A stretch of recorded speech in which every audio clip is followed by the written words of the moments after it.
Hey, what's up, everyone? I'm here to talk about silver. And I know a lot of people talk about, say, generic rounds versus American Silver Eagles, or whether you should buy rounds or bars and 90% silver. Um, well, you know what? I think if you're buying silver, it's usually a pretty good thing. Just wanted to share one of my personal preferences with you. And mine is actually pretty specific. I tend to like 90% silver. Um,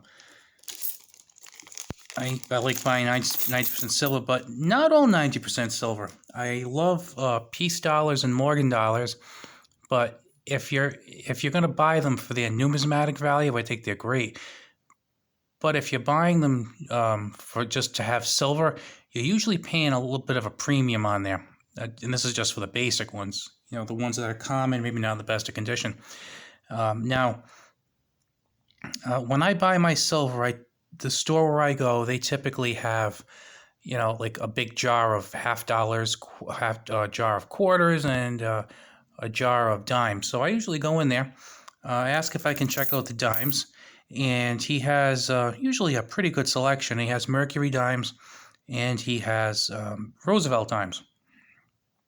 So I'll tend to go through there, and I pick out as many Mercury dimes as I can.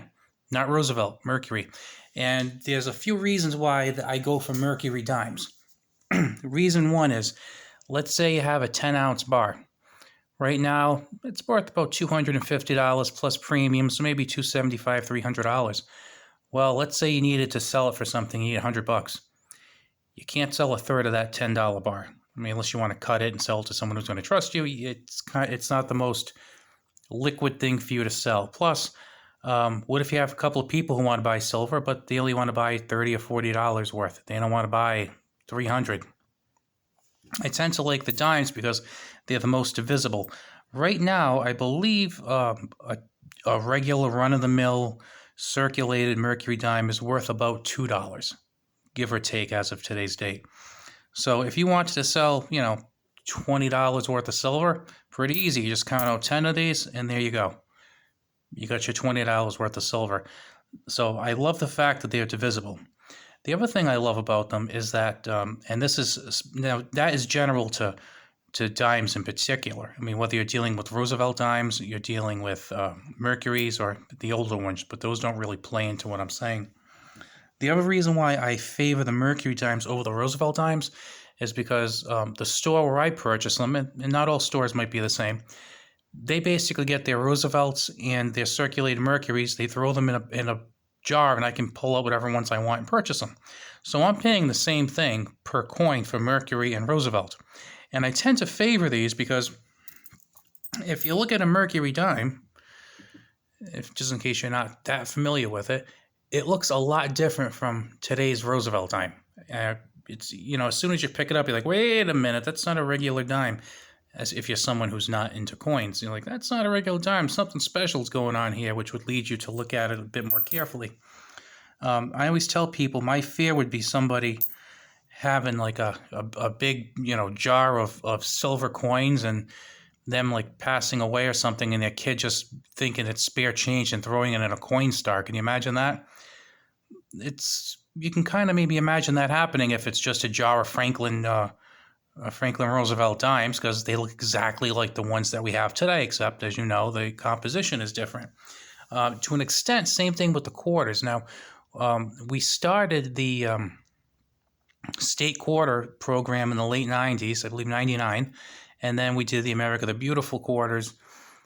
But they still have the Washington head on there. And now, whereas you and I might be able to tell the difference just by looking at the front between a regular Washington quarter that was made between 32 and 98, people who aren't coin collectors, they're going to think it's the same exact thing, even though we would look at it and know it's really different. So same thing with Washington quarters. I kind of wonder if some people might see some decent looking 50s and 60s silver quarters, just throw them in a coin star. So this is kind of good, because one day, if you're not here, people see this, they know, hey, wait, this is a little different, and they might stop and think twice about maybe just throwing it in a coin star, a coin star. So that's another reason why I like these. The other reason I find is that when I go rummaging through them, I actually like getting the ones that look like they were a little older, because what I do is I put them into date tubes. But with these, what I'll do is I usually save the 1916, because I tend to save the first years of certain coins. So what I'll do is I'll have a tube of 17, 18, 19. Then I'll have tubes of 20s, tubes of 30s, tubes of 40s. And as you can imagine, as I keep doing this, I tend to have the most from the 40s, followed by the 30s, followed by the 20s, followed by the teens. But I found that if you were to sell them, you would get much more value for the teens, even though the condition might not be as good as the ones in the 40s. They are more sought after. So with someone like me who's maybe buying these and paying like $1.98 for them, I find that maybe I could sell them and actually turn a profit on them like pretty much right away, versus if I were to get a whole bunch of Roosevelts. The other thing I like about them too, as with Roosevelts, let's say you have a handful of change, you're looking for silver coins. You got to go squinting and pull out your loop if your eyes aren't good to find out what it is. Whereas with these Mercuries, you know what you're getting. Plus, I like the design better. I don't know if that counts for anything. Now, for those amongst us who are preppers, the other good thing about the dimes are that, like I said, they're good for bartering or buying stuff. I remember reading a while back that, like in the 1950s, you could probably get a loaf of bread for like 10 cents. So that buys you a loaf of bread. Well, now that same loaf of bread might be $2. So 10 cents bought you a loaf of bread in the 50s. Now it's $2 to buy yourself a loaf of bread. But you know what? It would cost you 20 dimes to buy a loaf of bread. That's $2. But that's 20 copper nickel dimes, not silver. Because you know what? The value of this one silver dime is about $2. So this has really held up its value over the years. The copper nickel dimes, well, not really. No, they haven't really held up anything because there's nothing backing it other than a promise. But this is pretty good stuff. So basically, I'm just kind of singing the praises of the Mercuries because I just love that they're divisible. I love that they're recognizable. They stand out as being a little different. I think that the fact that they're older, whether true or not in some cases, people attribute more value to them because, you know, might see a 1963 Roosevelt dime that looks just like every other Roosevelt dime they see every day, and they go, oh, okay, so that's silver. But then they see like a 1919 that's kind of beaten up, and they go, oh, it's from 1919. That's really old. It must be worth more money. Now, again, I'm talking about regular people.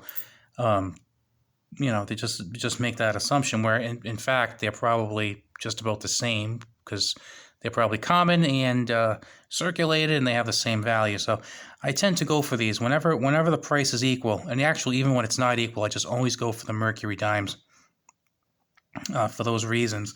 So just wanted to give you a little something to think about because, you know, for those of you who buy, like, let's say, a lot of 1964 Kennedys, you and I know 1964 Kennedys are 90% silver, but not everyone might know that.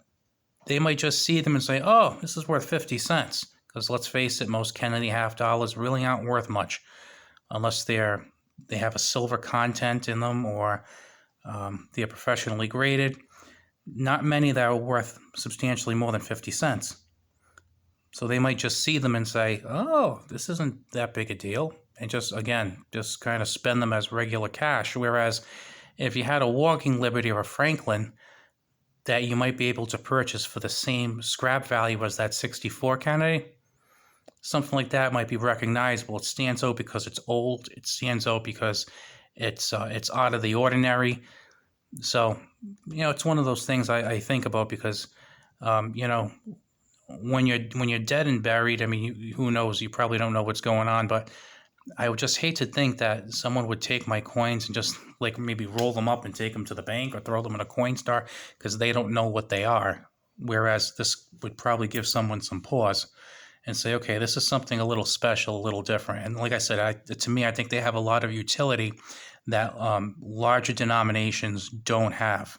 To be honest with you, if we had like half dimes nowadays, and they were silver, I would probably buy half dimes because it's even smaller. I just like having these small units. Now, you might be thinking, well, war nickels have less silver. That's true, but a lot of people don't realize that war nickels had silver. I mean, some people might forget the years that they had the silver in them, so it's kind of a pain in the neck.